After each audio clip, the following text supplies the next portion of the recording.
I really just want to break it down in very simple comparison for renting versus buying.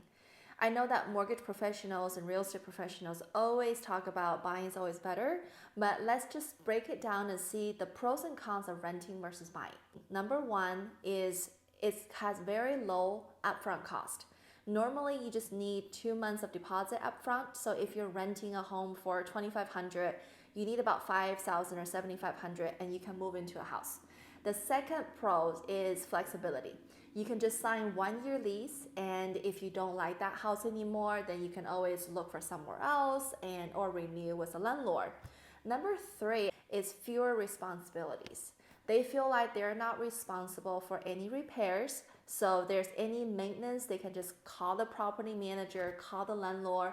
Someone will be here next day, hopefully, to fix it for you.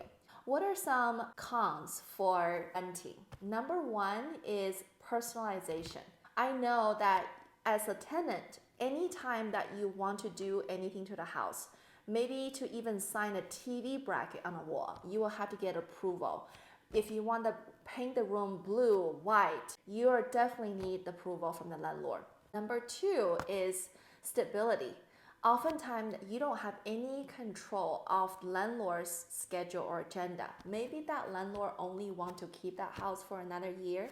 Even though you want to stay for another 2 or 3 years, you might not have a chance to do that. Number three is you're not building any equity.